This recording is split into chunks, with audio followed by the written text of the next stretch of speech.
Don't be dramatic, Margaret. Pack your bags and learn to live on your own, my daughter-in-law said 7 days after we buried my son. The words settled over the dining room like a layer of cold dust. For a moment, nobody moved. Nobody spoke. The grandfather clock in the hallway continued its steady ticking as if nothing important had happened.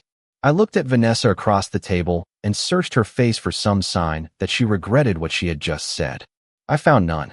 She sat perfectly straight, her hands folded neatly in front of her, as though she were discussing grocery lists instead of throwing a 72-year-old woman out of the only home that still held the memory of her child.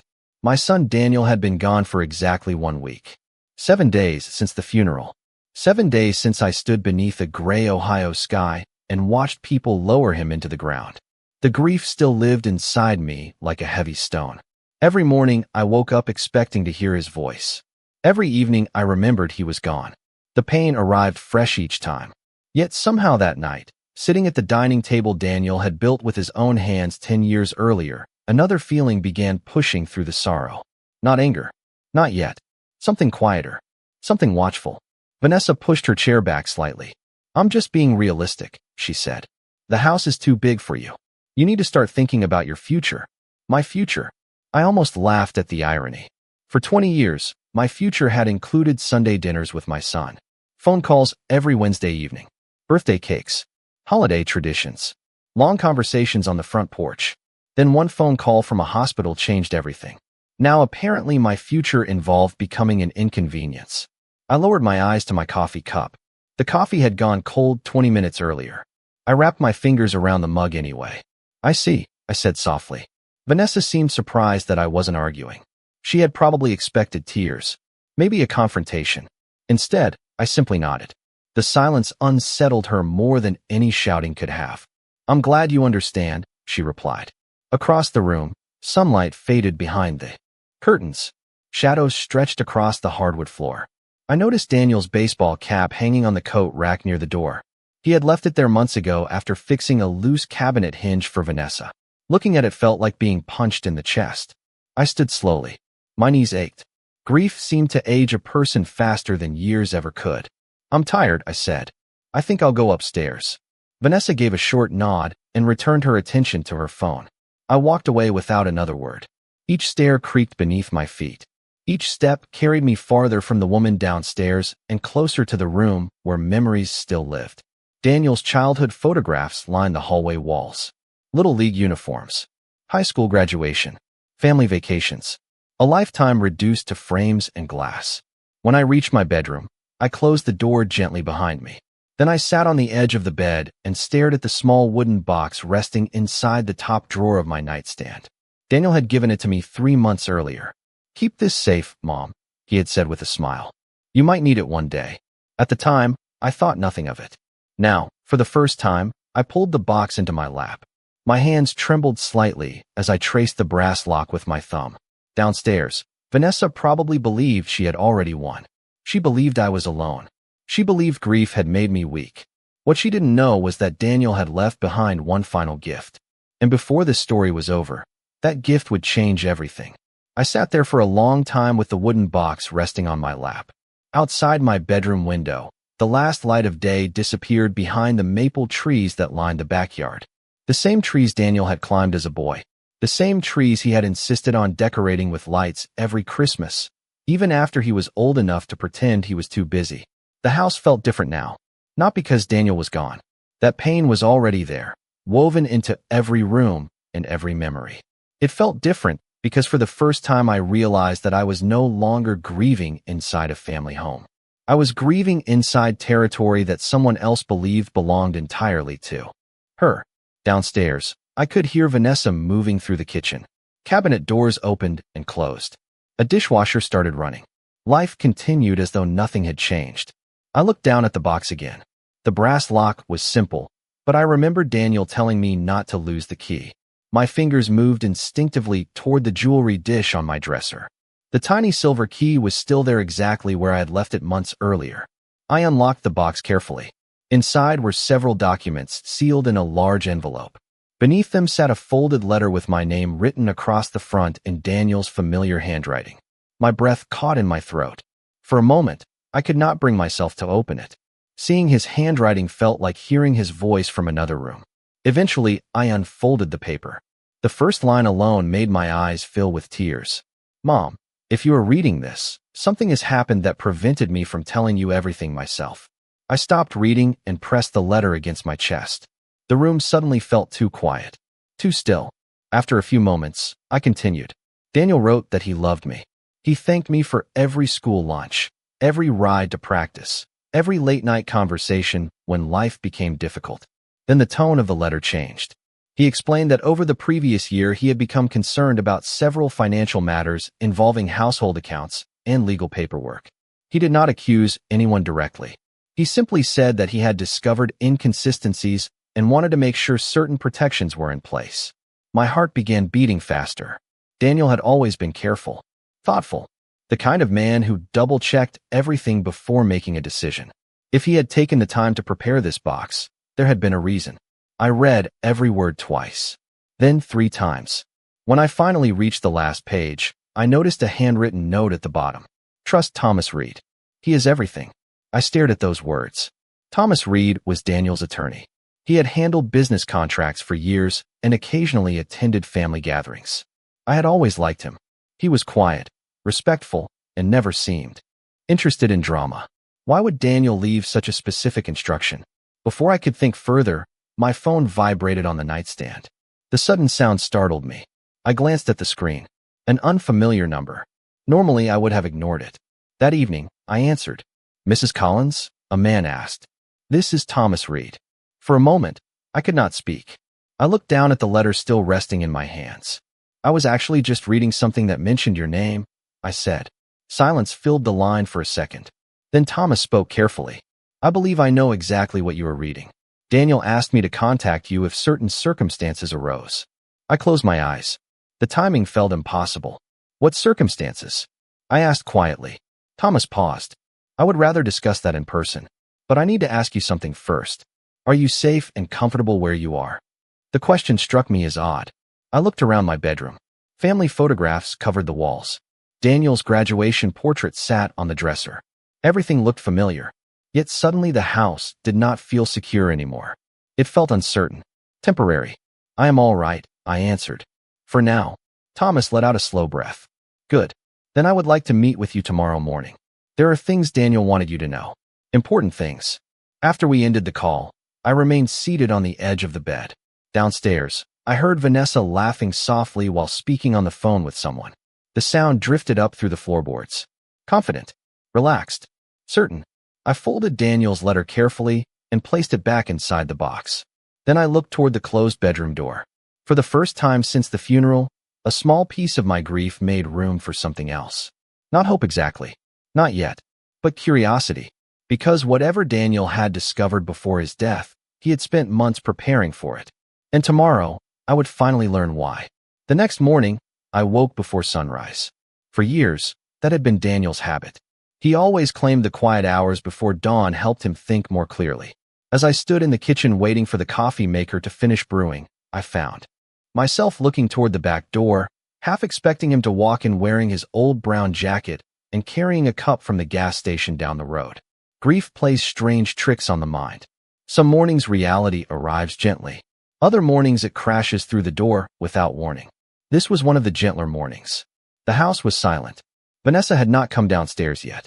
I poured myself a cup of coffee and sat at the table. Daniel's letter rested inside my purse beside the wooden box. I must have read it 10 times during the night. Every sentence felt deliberate.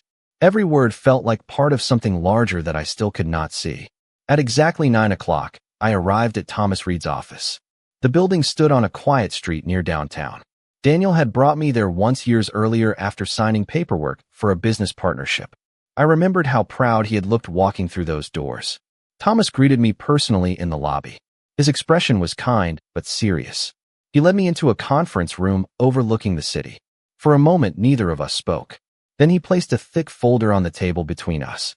Daniel prepared this almost 8 months ago, he said quietly. My eyes moved to the folder. It was larger than I expected.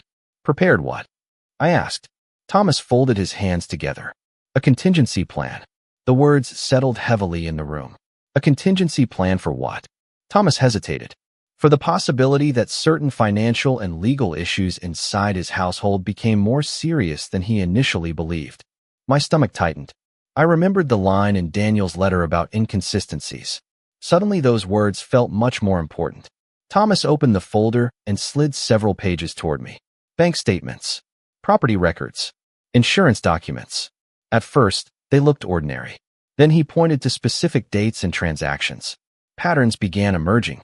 Transfers between accounts, changes to ownership records, documents submitted without Daniel's direct involvement. Nothing immediately illegal, nothing dramatic. Yet together they formed a picture that made me deeply uncomfortable. Daniel noticed these discrepancies last year, Thomas explained. He started documenting everything. I stared at the papers. Did he know who was responsible? Thomas chose his next words carefully. Daniel believed someone close to him was making decisions that did not align with his wishes. The room suddenly felt smaller. Outside the window, traffic moved normally through the city. Inside, my understanding of the last year of my son's life was quietly shifting. Thomas reached into the folder again and removed a sealed envelope. Across the front was another note written in Daniel's handwriting. Open only if Mom comes alone. My throat tightened immediately. Thomas handed it to me. He instructed me to give you this under very specific circumstances. My hands trembled as I broke the seal. Inside was a shorter letter. This one felt more personal, more urgent. Mom, if you are reading this, it means you trusted your instincts. Please do not doubt yourself. There are things happening around you that may not make sense right now. Be patient. Listen carefully. And remember one thing above all else. This house was never meant to become anyone's weapon. I read the final sentence twice. Then 3 times. A strange chill moved through me. Thomas watched quietly while I absorbed the words. Finally, I looked up. What exactly was Daniel protecting? Thomas leaned back in his chair. For the first time since arriving, I noticed genuine concern in his eyes. Mrs. Collins, he said softly, I think your son was protecting you. For several seconds, I could not respond. I simply sat there staring at Thomas while those words echoed through my mind. I think your son was protecting you. The statement felt impossible and yet somehow completely believable. Daniel had always been protective. Even as a child, he worried about other people before himself. When he was 10 years old, he spent an entire summer mowing lawns to buy me a birthday gift because he overheard me saying I needed a new coffee maker. When he became an adult, that instinct never changed. He called every week. He checked on me during snowstorms. He insisted on driving me to medical appointments whenever he could. If he believed I was at risk, he would have done everything possible to shield me. Thomas slowly closed the folder. There is more, he said. My stomach tightened again. How much more? I asked. Enough that Daniel spent nearly a year preparing for several possible outcomes. The room fell silent. Outside, clouds drifted across the sky above downtown. Everything beyond the window looked normal. Inside, my understanding of the past year continued unraveling piece by piece. Thomas opened another section of the file and removed a timeline Daniel had created. Dates, notes, copies of emails, records of conversations. Every page reflected the same careful attention to detail. Daniel had documented everything, not out of paranoia, out of caution. As I reviewed the pages, certain memories began resurfacing. Small moments I had dismissed at the time. A family dinner where Daniel seemed distracted. A holiday gathering where he quietly asked whether I still kept copies of my property records. A phone call months earlier when he asked unusual questions about my finances. Back then, I assumed he was simply being thorough. Now I wondered if he had been trying to verify something. Why did he never tell me? I asked softly. Thomas looked down for a moment before answering. Because he hoped he was wrong. That answer hurt more than I expected. It sounded exactly like Daniel. He would rather carry a burden himself than risk upsetting someone he loved. Thomas handed me another document. This one involved the house. My house. The home where I had lived for more than 30 years. The place filled with photographs, memories, and traces of the family I thought I knew. I studied the paperwork carefully. Certain ownership structures had been modified months earlier. Trust arrangements. Protective clauses. Legal language I did not fully understand. Thomas patiently explained each section. By the time he finished, one fact stood out above all others. Daniel had gone to extraordinary lengths to ensure that no one could simply remove me from my home. I sat back in my chair. The relief was immediate, but it was quickly replaced by confusion.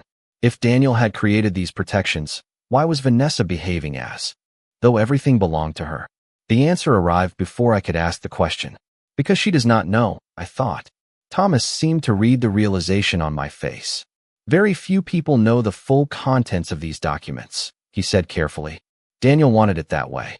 Suddenly, I remembered Vanessa's confidence at the dinner table, the certainty in her voice, the way she spoke as though every decision had already been made. She had not sounded like someone uncertain about the future. She had sounded like someone who believed the outcome was guaranteed. For the first time since the funeral, a different kind of clarity settled over me. I was no longer looking at a grieving widow making difficult choices. I was looking at someone following a plan she believed would succeed. The thought sent a chill through me. Thomas checked his watch and gathered several papers into a separate folder. Then he slid it across the table. Take these home, he said. Read everything carefully. And whatever you do, do not discuss this meeting with anyone yet. I rested my hand on the folder. The weight of it felt surprisingly heavy. As I stood to leave, Thomas offered one final piece of advice. Mrs. Collins, he said quietly, sometimes the people who appear most confident are the ones missing the most important information. As I walked back toward my car, Daniel's words returned to me once again. Be patient. Listen carefully. I had a feeling the real story was only beginning. When I pulled into the driveway that afternoon, I sat in my car for several minutes before going inside. The folder Thomas had given me rested on the passenger seat. Sunlight reflected off the windshield, making it difficult to see the house clearly, but I knew every inch of it by heart. The front porch where Daniel used to sit during summer evenings. The flower beds we planted together after his father passed away. The kitchen window where I always waved goodbye when he left after Sunday dinner. Looking at those familiar details, I realized something important. For the first time since the funeral, I was no longer afraid of losing the house. Daniel had made sure of that. What I did not know yet was how far he had gone to protect me. I carried the folder inside and immediately noticed something unusual. The living room looked different. Several framed photographs had disappeared. A bookshelf near the fireplace had been rearranged. Daniel's college graduation picture was missing entirely. The changes were subtle, but they felt deliberate, as though someone was slowly erasing traces of him from the house. Vanessa stood in the dining room, reviewing papers spread across the table. She glanced up when I entered. You were gone a while, she said casually. Just running errands, I replied. Her eyes briefly moved toward the folder in my hand before returning to her paperwork. You should probably start thinking about what furniture you want to take with you, she said. The sooner we organize everything, the easier this will be. I almost smiled. 24 hours earlier, those words would have devastated me. Now they sounded different. They sounded like the assumptions of someone who believed she already knew the ending.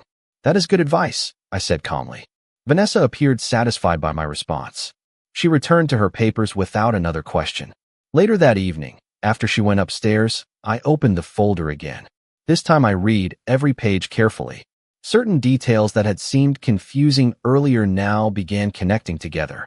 Daniel had documented conversations. He had preserved copies of emails. He had created timelines showing how decisions had changed over time. The pattern was impossible to ignore. Whenever important financial matters arose, someone consistently attempted to redirect control away from Daniel's stated wishes. He had noticed. He had investigated quietly, and he had prepared accordingly.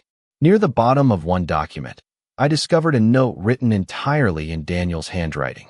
It was not addressed to anyone. It looked more like a private reminder. If circumstances escalate, Mom must never be pressured into leaving before all documents are reviewed. I stared at the sentence for a long time. Pressured into leaving. The phrase felt painfully familiar. Suddenly, I remembered conversations from the previous year. Vanessa, encouraging me to downsize. Vanessa suggesting retirement communities. Vanessa repeatedly explaining how difficult it would be for older people to maintain large homes. At the time, I assumed she was trying to be helpful. Looking back, the comments felt different. Not cruel, not obvious, just persistent, like drops of water wearing away stone. My phone rang shortly after 10 o'clock. Thomas again.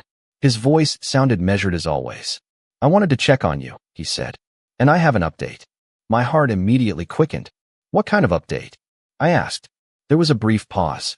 One of Daniel's final instructions involved a meeting that has already been scheduled. I sat upright in my chair. A meeting with who? Several parties, Thomas replied carefully, including Vanessa.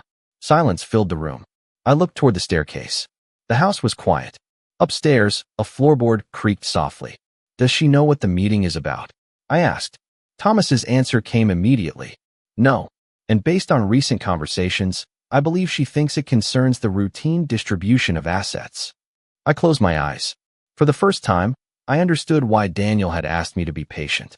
Whatever he had arranged was still moving forward exactly as he intended. Thomas lowered his voice slightly before speaking again. Mrs. Collins, I think your son expected certain people to reveal their intentions before this process was finished. After the call ended, I remained awake for hours. The house was silent. The folder lay open beside me. Somewhere upstairs, Vanessa slept peacefully, convinced the future belonged to her.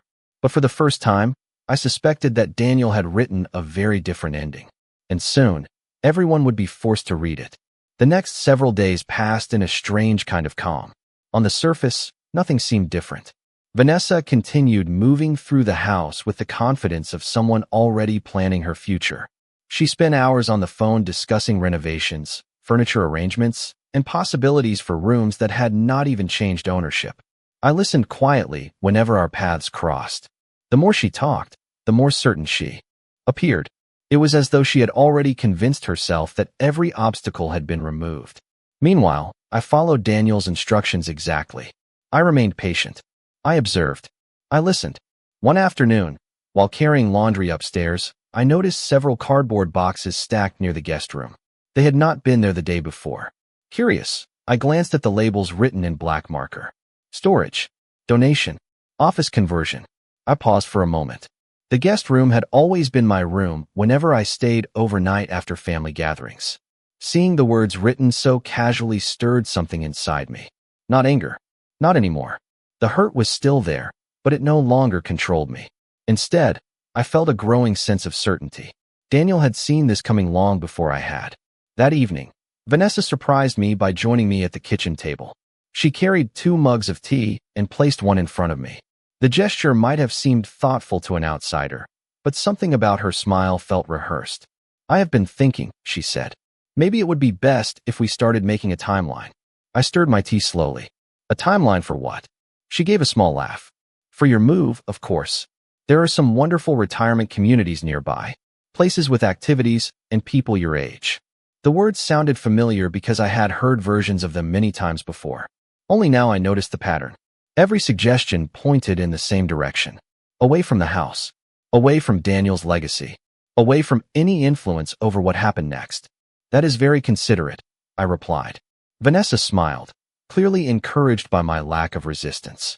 She began describing brochures, locations, and amenities. I let her speak. Every minute she talked revealed more than she realized. She was no longer trying to persuade me. She was preparing me for a future she believed had already been decided. 2 days later, Thomas called again. His voice carried a note of anticipation that I had not heard before. The meeting is tomorrow morning, he said. I felt my pulse quicken. Is everything ready? Yes, he answered. Exactly as Daniel intended. After we ended the call, I sat alone in the living room. The afternoon sun stretched across the hardwood floor. Dust particles drifted through beams of light near the windows. On the mantel sat a photograph of Daniel taken 5 years earlier. He was smiling at the camera while holding a fishing rod beside a lake. I picked up the frame and studied his face. For the first time since losing him, I felt something that resembled peace. Not because the pain was gone. It never would be. But because I finally understood that he had not left me defenseless. He had been fighting for me even when I did not know there was a battle. Later that night, I heard Vanessa speaking excitedly on the phone upstairs. Fragments of conversation drifted down the hallway. She sounded optimistic, certain, victorious. As I prepared for bed, I found myself wondering how she would react when the truth finally appeared. Not the truth she expected. The truth Daniel had spent months protecting. Tomorrow, all the assumptions, plans, and quiet manipulations would face something much stronger than confidence. They would face facts. And facts have a way of changing everything. The morning of the meeting arrived cold and gray. A light rain tapped against the windshield as Vanessa and I drove downtown. Neither of us spoke much during the trip. She seemed unusually cheerful, occasionally checking messages on her phone and smiling to herself. I sat quietly in the passenger seat, watching familiar streets pass by. The city looked exactly the same as it always had, yet everything felt different. For weeks, I had been living inside a story I did not fully understand. Today, some of the missing pieces would finally appear. When we arrived at Thomas Reed's office, Vanessa walked through the front doors with the confidence of someone attending a celebration rather than a legal meeting. She greeted the receptionist warmly and headed toward the conference room without hesitation. I followed at a slower pace. Thomas was already waiting inside. Several folders sat neatly arranged on the table. Another attorney I did not recognize occupied a seat near the window. Everyone exchanged polite greetings. Vanessa settled comfortably into her chair and crossed one leg over the other. Her expression practically radiated certainty. The meeting began with routine formalities. Documents were reviewed. Dates were confirmed. Legal language filled the room. Vanessa listened patiently, occasionally nodding along. Nothing seemed unusual. Then Thomas opened a folder I had never seen before. The atmosphere shifted almost immediately. His tone became more formal, more deliberate. "Before we proceed further," he said, "there is an additional set of instructions left by Daniel Collins that must now be executed." Vanessa straightened slightly. The confidence remained, but curiosity appeared for the first time. "Additional instructions?" she asked. Thomas nodded. "Instructions that were sealed and scheduled to be presented only after certain conditions were met." Silence settled across the room. Rain continued tapping softly against the windows. I noticed Vanessa glance toward the stack of folders. Her smile faded just a little. Thomas removed several documents and carefully placed them on the table. "Over the past year," he continued, "Daniel created a series of legal protections designed to preserve specific assets and ensure that certain individuals would remain protected regardless of future circumstances." My heart began beating faster. Even though I knew some of this already, hearing it spoken aloud felt different. More real, more permanent. Vanessa shifted in her chair. "Protected from what?" she asked. Thomas looked directly at her. "Protected from decisions that did not align with Daniel's documented intentions." The room became very still. Nobody interrupted. Nobody moved. Thomas continued presenting records, timelines, and signed instructions. One document led to another. Each page revealed a little more of the careful planning Daniel had put in place. Nothing dramatic happened. No raised voices. No arguments. Just facts appearing one after another. Facts supported by signatures, dates, witnesses, and legal authority. As the presentation continued, I noticed something changing in Vanessa's expression. The certainty that had accompanied her into the room was slowly disappearing. Questions replaced confidence. Confusion replaced certainty. She began flipping through her own paperwork more frequently. Several times she opened her mouth as if to speak, only to stop herself. Then Thomas opened the final folder, the thickest one on the table. "There is one more matter Daniel wished to address," he said quietly. Every person in the room focused on him. Even the sound of rain seemed to fade into the background. Thomas placed a sealed envelope in front of him. Across the front, written in Daniel's unmistakable handwriting, were a few simple words. "To be opened when the truth becomes necessary." For a moment, nobody spoke. I stared at the envelope while a chill moved through me. Across the table, Vanessa stared at it too. And for the first time since my son's funeral, she no longer looked like someone who believed she knew exactly what would happen next. Thomas carefully broke the seal on the envelope. Nobody in the room spoke. The only sound came from the rain against the windows and the faint rustle of paper as he unfolded the contents. I watched his expression as he began reading silently. Whatever Daniel had written, Thomas had not seen it before. That much was obvious. His eyes moved slowly across the page. Then he looked up. "This document is a personal statement prepared by Daniel Collins and witnessed as part of his legal estate planning process," he said. Vanessa sat perfectly still. The confidence she had carried into the meeting was gone now. In its place was uncertainty. Thomas began reading aloud. Daniel's words filled the room. He explained that over the final year of his life, he had become increasingly concerned about pressure being placed on family assets, property decisions, and long-term plans involving the family home. He wrote that he loved his family deeply and wanted to avoid conflict whenever possible. However, he also believed that certain decisions were being influenced by priorities that did not reflect his values. The room remained silent. Every sentence seemed to pull another piece of the truth into the light. Then Thomas reached the section that changed everything. Daniel explained that after consulting attorneys and financial advisors, he had established a protected trust arrangement governing the house and several related assets. The purpose was simple: to ensure that the home would remain available to his mother for as long as she wished to live there. I lowered my eyes for a moment. Even though I already understood some of what Daniel had arranged, hearing those words in his own voice felt overwhelming. It was as if he were sitting in the room beside me, finishing a conversation he had started months earlier. Across the table, Vanessa leaned forward. "What exactly does that mean?" she asked. Thomas calmly turned to another document. "It means ownership rights and occupancy rights were structured very specifically. Mrs. Collins cannot be removed from the property through any unilateral decision." Vanessa blinked. "That is not what I was told." Thomas met her gaze. "The legal documents are very clear." The room fell silent again. For several seconds, nobody moved. Then Thomas continued reading Daniel's statement. The final section was not about money. It was not about legal strategy. It was about family. Daniel wrote that grief often reveals character. He hoped every person he loved would choose compassion over convenience and patience over personal gain. He wrote that no home built on family memories should ever become a source of pressure for the people who helped create those memories. By the time Thomas reached the final sentence, my eyes were filled with tears. Not because of sadness alone, because I recognized Daniel completely in those words. Even after everything, he had chosen dignity. He had chosen kindness. He had chosen protection instead of revenge. Thomas folded the statement and placed it back on the table. No dramatic confrontation followed. No raised voices. No arguments. Just silence. The kind of silence that appears when facts have settled into a room and everyone understands that they cannot be ignored. Vanessa stared down at the documents. For the first time since Daniel's funeral, she looked uncertain of what came next. The future she had imagined no longer matched the reality sitting in front of her. Thomas gathered the paperwork carefully. "There are additional administrative matters we will address over the coming weeks," he said. "But the primary issue is no longer in dispute." I sat quietly while the meeting concluded. The rain outside had begun to slow. Small patches of sunlight were breaking through the clouds. As we prepared to leave, I found myself thinking about the night Daniel handed me the wooden box.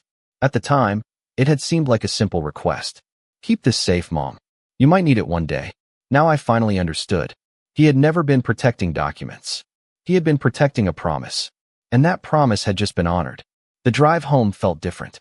The storm had passed, and sunlight broke through the clouds in wide golden bands across the highway. Vanessa sat behind the wheel in complete silence. The confidence that had once filled every conversation was gone. She kept her eyes on the road and her hands fixed firmly on the steering wheel. I sat quietly beside her, looking out the window at the familiar neighborhoods passing by. For the first time in weeks, I felt something I thought grief had taken from me forever. I felt steady, not happy, not triumphant, just steady. When we arrived at the house, Vanessa went directly upstairs without saying a word. A bedroom door closed softly a few moments later. I remained in the kitchen. Afternoon light streamed through the windows and illuminated the dining table where everything had started. The same table where I had listened to conversations about moving out. The same table where plans had been made without my knowledge. I pulled out a chair and sat down. For several minutes, I simply listened to the quiet. Then I walked upstairs to my room and opened the wooden box one final time. Daniel's letters were still inside exactly as I had left them. I carefully unfolded the first letter and began reading again. This time, I noticed details I had overlooked before. Small expressions, familiar jokes, little pieces of his personality hidden between practical instructions. He knew how frightened I might feel reading those pages. He knew how much I would miss him. And somehow, even while preparing legal protections and contingency plans, he had still found room to be his son. By the time I reached the last page, tears filled my eyes. Not the sharp tears of fresh grief. Softer tears. The kind that come when love remains long after someone is gone. A week later, several additional legal matters were finalized. Thomas kept me informed throughout the process. Everything proceeded exactly according to Daniel's documented wishes. There were no dramatic courtroom scenes, no public confrontations, just careful paperwork, verified records, and the quiet power of preparation. Eventually, Vanessa approached me one evening while I was watering flowers on the back porch. For a moment, neither of us spoke. The sun was setting behind the trees. Crickets had already begun singing in the distance. Finally, she cleared her throat. "I did not realize everything he had arranged," she said quietly. I nodded but said nothing. She looked toward the backyard where Daniel had once built a swing for neighborhood children during a summer volunteer project. "He thought about everything," she added. There was sadness in her voice now. Real sadness. Not for the house. Not for the paperwork. For Daniel. For the future that would never happen. I understood that feeling better than anyone. After a few moments, she returned inside. It was the longest honest conversation we had shared in months. As summer gradually arrived, life settled into a new rhythm. The house remained filled with memories, but it no longer felt fragile. I planted fresh flowers along the front walkway. I organized old family photographs. I repaired a loose cabinet hinge that Daniel had always meant to fix himself. Small tasks, ordinary tasks. Yet each one reminded me that life continues, even after unimaginable loss. One evening, nearly 3 months after the funeral, I sat alone on the back porch holding a cup of coffee. The sky glowed orange and pink above the trees. A gentle breeze moved through the yard. In my lap rested Daniel's final letter. I read the last sentence again. Then I smiled.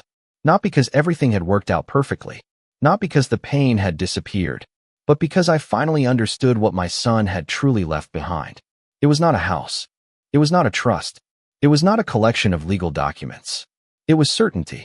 The certainty that I had been loved. The certainty that I mattered. The certainty that even after he was gone, he had kept his promise. And as the sun slowly disappeared beyond the horizon, I looked around the home we had shared for so many years and whispered the words I wished I could have told him one last time. "You did not fail me, Daniel. You never did." In this emotional family drama, a grieving mother faces heartbreak after losing her beloved son and discovering that her daughter-in-law believes she can control the future of the family home. As hidden documents, carefully prepared plans, and long-buried truths begin to surface, the mother learns that her son anticipated more than anyone realized. This powerful story explores loyalty, dignity, inheritance, and the lasting bond between a parent and child. Fans of family stories will be drawn into a journey filled with quiet resilience, unexpected revelations, and meaningful emotional payoffs. Through patience and wisdom, the mother uncovers the truth and finds strength during her darkest days. If you enjoy family stories that focus on justice, love, and personal growth, this unforgettable tale delivers. Discover why family stories continue to resonate across generations and why family stories and heartfelt family stories remain some of the most compelling dramas ever told. Character 1. Margaret Collins. 72-year-old white American woman. Front-facing portrait.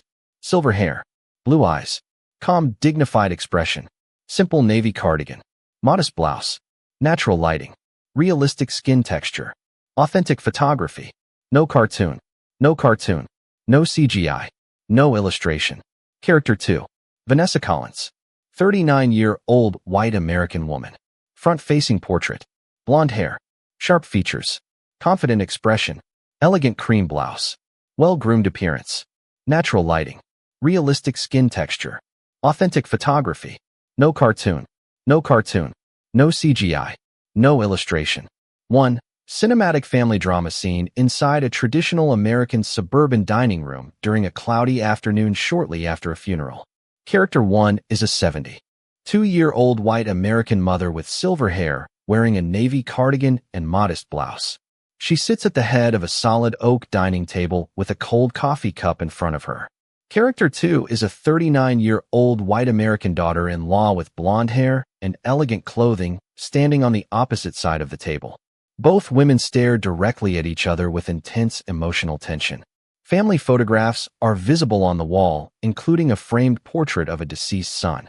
Natural gray daylight enters through large windows, creating long, dramatic shadows across hardwood floors. The elderly mother shows quiet dignity, sadness, and emotional strength. The younger woman displays confidence, control, and determination. Wide cinematic camera angle. Ultra-realistic photography. Detailed facial expressions. Authentic American home interior. Emotional family conflict. High-tension atmosphere. No violence. No poster design. No text. No cartoon. No cartoon. No cartoon. No CGI. No illustration. Photorealistic cinematic storytelling. 122.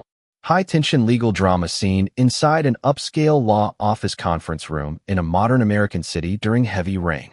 Character 1 is a 72-year-old white American mother seated calmly at a polished dark wood conference table. Character 2 is a 39-year-old white American daughter-in-law seated across from her. A professional attorney stands between them presenting legal documents and opening a sealed envelope. Large floor-to-ceiling windows reveal rain running down the glass and a gray city skyline outside. Character 1 appears composed, observant, and quietly confident. Character 2 appears increasingly worried, uncertain, and emotionally unsettled as unexpected information emerges. Multiple folders, legal papers, and estate planning documents are spread across the table. Cold natural lighting mixed with office lighting creates a dramatic atmosphere. Cinematic realism. Strong emotional storytelling. Detailed facial reactions. Wide-angle composition showing all participants. Sophisticated professional environment. No violence. No courtroom theatrics. Pure emotional suspense and revelation. No poster design. No text. No cartoon. No cartoon. No cartoon. No CGI. No illustration. Hyper-realistic photography. Premium cinematic family drama scene. 1, 2, 3. Emotional cinematic ending scene on the back porch of a classic American family home during a beautiful summer sunset. Character 1 is a 72-year-old white American mother seated peacefully in a wooden chair, holding a handwritten letter. Character 2 is a 39-year-old white American daughter-in-law visible quietly in the background near the house with a reflective and subdued expression. Warm golden sunlight fills the backyard. Colorful flowers line a garden path. Mature trees glow beneath orange and pink evening skies. The elderly mother looks calm, thoughtful, and emotionally fulfilled after a long personal journey. The atmosphere is peaceful, hopeful, and deeply moving. The family home appears welcoming and full of memories. Cinematic wide shot emphasizing healing, dignity, and emotional closure. Natural realistic lighting. Detailed facial expressions. Authentic American suburban environment. No conflict. No violence. No poster design. No text. No cartoon. No cartoon. No cartoon. No CGI. No illustration. Ultra-realistic photography. Heartfelt cinematic storytelling with a powerful sense of resolution and peace. 1, 2.